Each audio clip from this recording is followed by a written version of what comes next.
भाई सभी को सुनील भैया जी का प्रणाम। हर हर महादेव, जय श्री महाकाल। ठीक है। काफ़ी टाइम बाद फिर से वीडियो शूट कर रहा हूँ। एक भाई का मैसेज आया था मेरे पास में कि भैया, अगर हमने जो सिद्धियाँ प्राप्त कर ली हैं या जो भी साधनाएं कर ली या जो भी दूत हमारे पास में है, तो वो दूत हमारे पास कैसे तो काम करेंगे और कैसे उनसे हम अपनी खुद की रक्षा करवा सकते हैं। तो यही टॉपिक आज हमारा रहेगा। और कैसे हम जो है अपने घर के बाहर भी हम अपने दूतों को जो है रक्षक के स्वरूप में जो है रखना चाहते हैं, तो कैसे रखेंगे। तो यही हमारा टॉपिक रहेगा आज का। तो टॉपिक को ज़्यादा लंबा ना करते हुए हम स्टार्टिंग करते हैं। देखो, पहली बात तो ये है कि ये जो चीज़ें हैं वो चीज़ें मिलेंगी सबके पास में जो साधना जिसने की है, जिसने जप कर रखा है अच्छे से, जिसको कम से कम साल 2 साल हो गए, जिनको भक्ति करते हुए, जिन्होंने साधनाएं की हैं गुरु के सानिध्य में रह के, या फिर गुरु के जैसे बताए हुए मार्गदर्शन के ऊपर जिन्होंने साधनाएं की हैं, तो ये चीज़ें पहली बात तो उनके पास मिलेंगी। ठीक है। तो यहाँ पे मैं क्लियर कर देता हूँ। अब बात आती है कि उनकी सिद्धियाँ जो है वो कैसे काम करेंगी।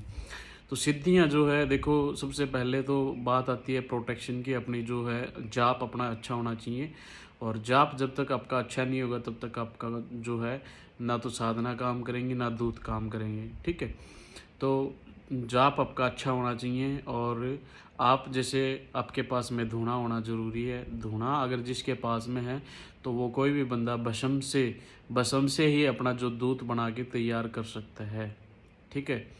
ये चीज़ें आप लोगों को बहुत जैसे जो डीपली चीज़ें होती हैं वो बता देता हूँ मैं, कि एक भस्म लेके हम दूध बना सकते हैं। ठीक है। हम थोड़ी सी बबूत लेके अपनी हथेली पे रखेंगे। हमें जिस भी टाइप का हमें दूध चाहिएगा, जितने भी हाइट हमें बनानी है, तो वो आपके जब के अकॉर्डिंग वो जो हाइट है वो तैयार हो जाएगी उस दूध की। ठीक है। तो वो आप पढ़ के उसका संधान करके उस दूध का जिस भी टाइप का आपको दूध बनाना है, या मान लो जैसे आपको महाकाल का दूध बनाना है, हनुमान जी का बनाना है, ठीक है, नाथों का दूध बनाना है, माता रानी का दूध बनाना है, तो उसी टाइप से आपको उसका संधान करना है। वो संधान करने की जो चीज़ें हैं वो मैंने सबको बता रखी हैं। तो आपको वही करना है, केवल उसका ध्यान करना है। ध्यान करके केवल जो है उसके उसके रिलेटेड जो भी मंत्र है उस मंत्र को पढ़ना है आप लोगों को, और पढ़ के अपना जो है घर के बाहर या घर का जो हमारा दरवाजा है, मेन गेट है, वहाँ पे दोनों साइड आप हल्की हल्की रख सकते हो। जैसे आप जय विजय दूत महाराज का ध्यान करके भी आप डाल सकते हो, वीरभद्र महाराज जी का भी आप ध्यान ध्यान करके डाल सकते हो, कालरात्रि माता का। ठीक है।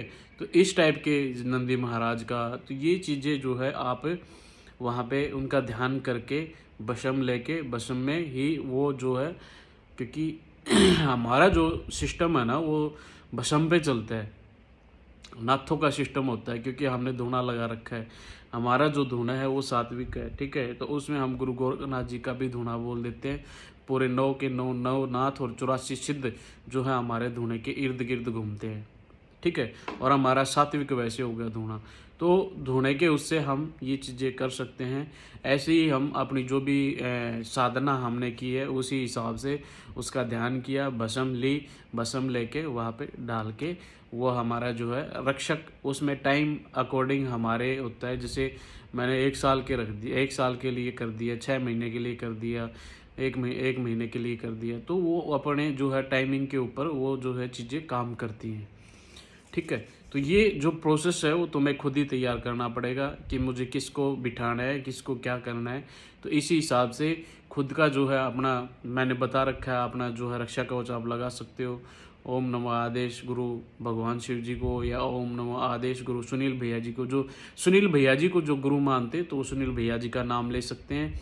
और जिन्होंने भगवान शिव को अपना गुरु धारण कर रखा तो वो भगवान शिव को अपना जो है भगवान शिव का उसमें मैंने ऐड कर रखा है नाम अलग से, तो वो भी आप कर सकते हैं। ठीक है। तो आशा है कि आप लोगों को सबको ये चीज़ें समझ में आ गई होंगी मैंने क्या बताया है। तो ये चीज़ें उसी को समझ में आएंगी जिसने 2-4 साधनाएं कर रखी होंगी, या फिर जिसका जप में ज़्यादा इंटरेस्ट होगा, तो ये चीज़ें उन्हीं को समझ में आएंगी। तो हर हर महादेव, जय श्री महाकाल। आदेश आदेश आदेश।